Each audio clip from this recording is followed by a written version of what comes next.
I have a really short question, and I hope that the beginning of the answer, which will always be a long answer, is short as well. Sister, you talked about gender relations, which I understand is the topic of this, but I haven't heard much about family.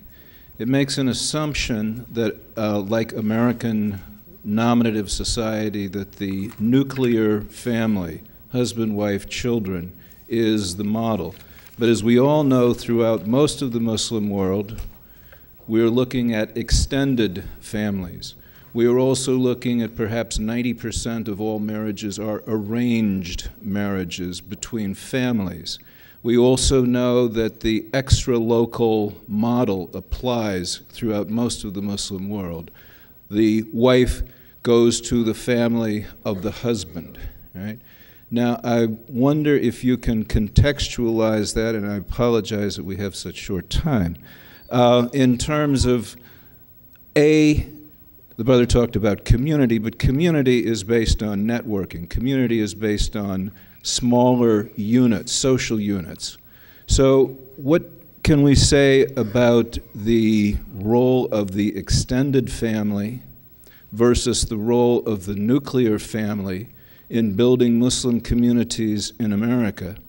And also, the brother talked about the question of meeting.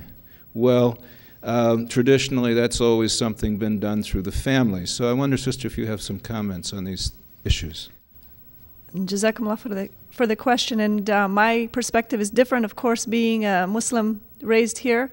The brother was saying, and I heard in an earlier session, if you embraced Islam as a new Muslim after you were a teenager or something, you've chosen to leave your family. You've left your mother, you've left your father, in some way, spiritually. Those family members may not be crucial or may not choose to become active in the choosing of a wife or something for you or husband for you.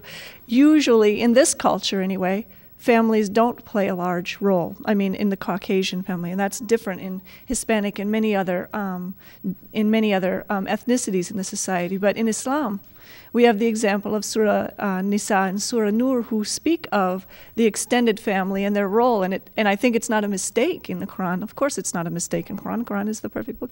That it's speaking of your uncles, your aunts, your cousins. It's speaking of all of the relations. And I would love to see in our communities here, Islam develop the extended family as a support network for the community and for the family unit, because I think what we tend to, following the American ideal of having the mother and father and two kids in the house and no grandmothers to look up to, no grandfathers to look up to, no uncles and aunties, we lose out. And I think those families are the strongest, that have the strong extended family unit. And as far as finding husbands and wives, boy, if you can solve this one for me. I have 3 daughters and a son. They're all teenagers. My husband has 3 daughters and a son. Man, we're in the market. We're looking. Just a brief thank you to you both, but also, sister, the things that you brought up and mentioned, one can look over 1,000 years of literature, of writing, by Muslim scholars, not necessarily religious scholars, by poets, etc., to talk about sexual relationships between male and female. That has been part of our tradition, our history. It is only in recent times that we have started to cover up important things that need to be brought out on the table to be discussed. And this speaks to the brother to seek knowledge from cradle to the grave. There is a corpus of material translated into English regarding gender, sexuality, family, from many cultures throughout Muslim history. So there's a lot we can draw from our own knowledge over the last 1,400 years. Thank you.